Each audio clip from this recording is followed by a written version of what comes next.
Hi there everyone, Life DIY Josie here. Welcome back to my channel. Today is Thrifty Thursday when I do a throwback of one low budget idea every Thursday. I'm going to be doing a little bit of an upcycling here, or trash to treasure, by using this packaging box, creating an under the bed storage.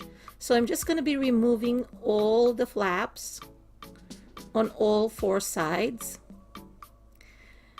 And then I am just going to be trimming one of the shorter flaps so that I can put it at the center, because as you could see, the center is not quite even. So to make it a little even, or to just reinforce that one, I am just going to be using one of the shorter flap.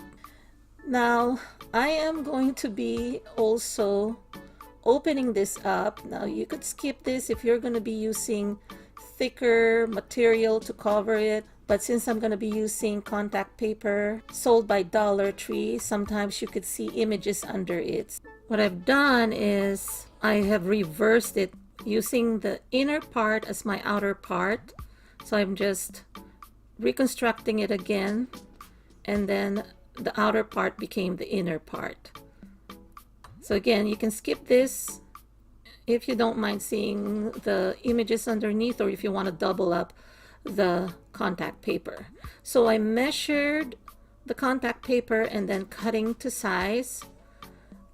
Different or several strips here. Some will be covering the sides and then one at the bottom. So I'm going to be covering the outer part first using all the strips that I cut. And again, this is a Dollar Tree contact paper. So I need to reinforce it also underneath. Make sure that it doesn't peel off, because they can peel off easily. So I've been reinforcing them to make sure that they stick and they don't peel off. Now that center part, I am just kind of marking it and then trimming it to size, just so that it could fit perfectly at the center. And then again, using my packaging tape, I am putting some tape there. Originally, I was thinking about reinforcing the bottom with this, but then I realized I want to block off the sides, the inner sides, so that the images and some of the overlapping contact paper will not show. And then I'm going to be covering them also with contact paper. So here I'm just covering the inner part, the inner bottom part of the box, just so to make it look prettier. And then I'm covering each of those flaps that I have cut or trimmed to size, so that I can double up and cover the imperfection. So this is not just to cover up the images there, the brand image from the box, or that you see on the box, but also to reinforce so that it will be thicker and not flimsy. And as you can see, I'm just attaching them with hot glue, and I am trimming as I go because the contact paper added some height to it, so I just had to readjust. Here I'm just measuring where I'm going to put a couple of holes, because I'm going to be adding a handle so that I can easily pull it out from under the bed. So I'm just measuring where I'm going to be puncturing the holes. I'm just using a sharp or pointed object, and this is a letter opener that I'm using just to puncture my holes.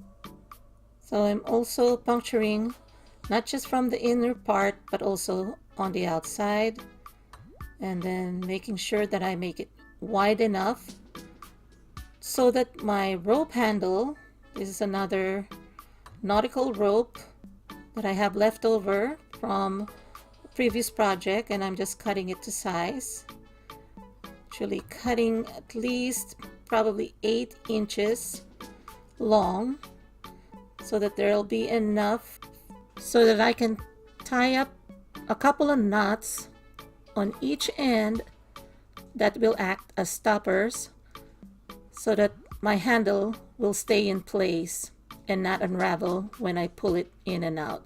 So here I place some towels, face towels, and some linens here, and a throw blanket, just so I could demonstrate to you how it looks. And you know, if you want to trim also the sides or the top part just to make it a little bit more finished with some more nautical rope, but I didn't want to waste materials, but you can do that for contrast. I will be upcycling or repurposing this large empty cookie can. So I thought of painting it instead of keeping this nostalgic design.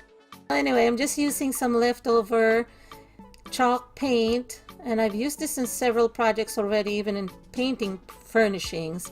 So I am just gonna directly paint over this about a couple or maybe 3 coats of paint. Actually, it's probably best if you will just spray paint this, but I've decided to just paint it like this, and it worked out anyway. So I have good 3 coats there, and I just left a little bit of rough edges so that it'll look rustic. Now, since the lid is embossed or textured, I don't want to paint it, and I want to give it a little bit more rustic look by wrapping it with jute or nautical rope that I sell at Dollar Tree. Again, this is part of the leftover that I've been using since the first project, and I'm just applying hot glue here in the tip, and then that's gonna be just my starting point. I am just curling it or looping it at the center, making sure that it is snug, no space or hole showing, just making it tight. And then I am just going to be kind of looping it all around until I am able to create a cover for the lid. So I am not hot gluing all areas here. As you notice, I am just doing them in increments. So this wasn't long enough, so I have another roll. So I have about 1.5 rolls used here for this project. And I was able to also cover all the way to the bottom part of the lid.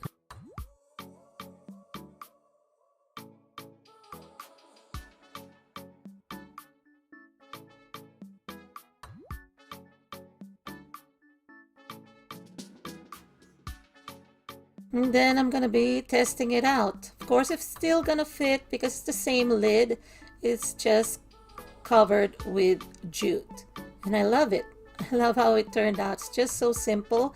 So I am just gonna be labeling it with letters BREAD for bread, and these are also different style of letters. These are poster stickers that they sell at Dollar Tree. So this is so neutral, so farmhouse, and I love it.